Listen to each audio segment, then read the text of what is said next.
Dia bekerja lembur 3 hari berturut-turut, 4 hari, 5 hari, tiba-tiba pindah dunia. Desain dengan tema cheerful minimalis. Kok subscriber gue berkurang? Sangat tidak terduga. Nya tipis-tipis, kur aja 27 koleksi pribadi. Tet, tet, tet. Halo book lovers, bersama gue Rio. Nah, di video kali ini kita bakal ngebahas komik ini. I've been killing slime for 300 years and max out my level. Ini komik Jepang tentang dunia lain, reinkarnasi dan sebagainya. Ya, karena belakangan memang populer isekai-isekai ya. Jadi ya, gue baca ini karena udah ada animenya. Animenya udah gue tonton dan animenya seru, menyenangkan, menghibur. Tapi akhirnya gue pikir ada komik, baca komik. Ternyata ada light novel. Jadi sebenarnya aslinya itu adalah light novel ke anime ke komik. Itu kira-kira perubahan ceritanya bakal gimana ya? Originalnya sih light novel ya.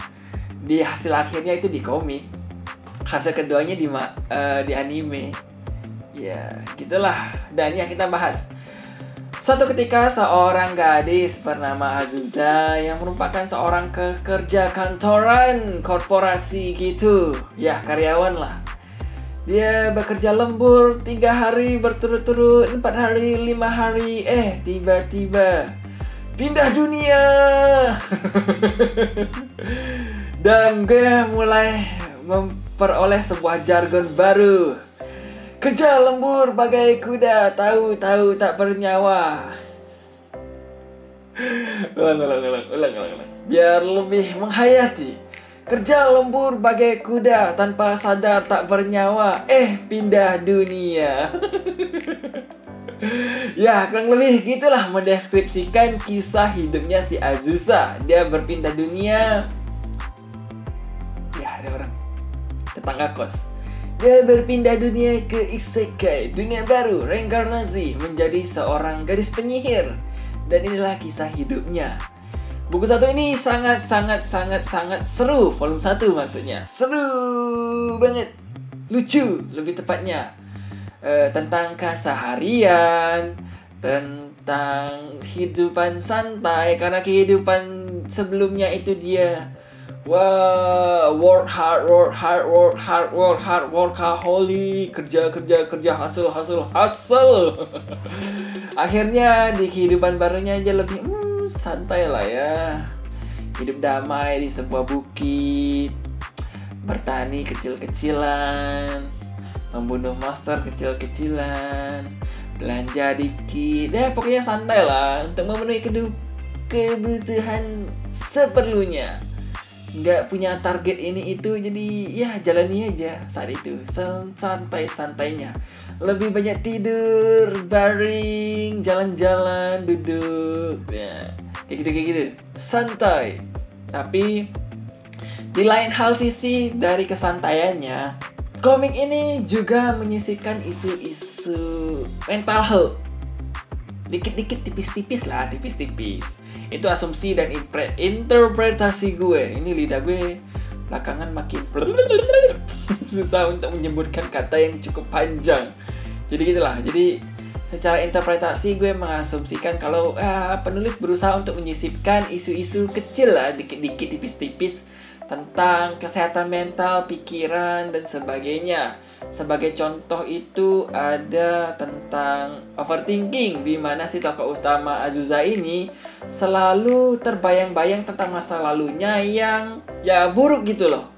Kerja, dituntut kehidupan untuk mencari uang, bertahan hidup, ya gitu. Terus memenuhi ekspektasi orang-orang dan sebagainya. Dia selalu kepikiran gitu. Jadi di kehidupan barunya dia selalu ketika ketemu dengan orang baru, wah, ini orang berharap apa sama gue?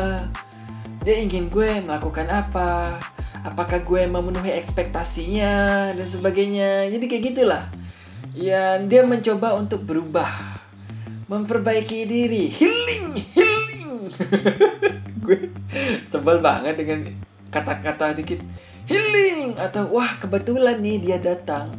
Di dunia ini ya ada namanya kebetulan, tapi nggak sekebetulan itu juga. Kayak ada temen lu datang, ya temen lu nggak kebetulan datang, temen lu pasti punya tujuan untuk datang. Ya mungkin pengen hangout dan sebagainya. Ya kayak gitu, gue sebel banget lah dengan healing kebetulan dan yang mental health anxiety overthinking. Kenapa dah generasi sekarang selalu begitu ya? Melebih-lebihkan tentang keluh kesah beban kehidupannya.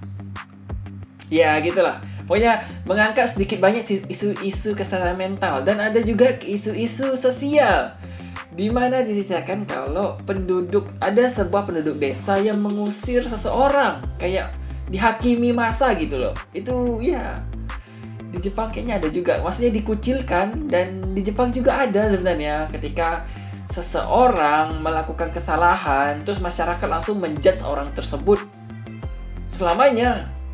Gue juga baca itu di novel Penance, Confession, terus yang terbaru itu Ferris Wheel Ignite. Masyarakat selalu begitu, dan bahkan di negara-negara seperti kita yang wah plus 62 kayak gini pasti ada juga gitu di sosial media terutama. Judgmental. Dan ya seru, kalian harus baca sih. Di balik kelucuan, kesantaian, dan ya happy-happynya, sebenarnya ada diselipin hal-hal yang cukup serius untuk dibahas kalau pengen dikulik lebih dalam. Dan kurang lebih kayak gini lah review dari volume 1 I've been killing slime for 300 years. Dan ya, sampai ketemu di video game berikutnya. Bye.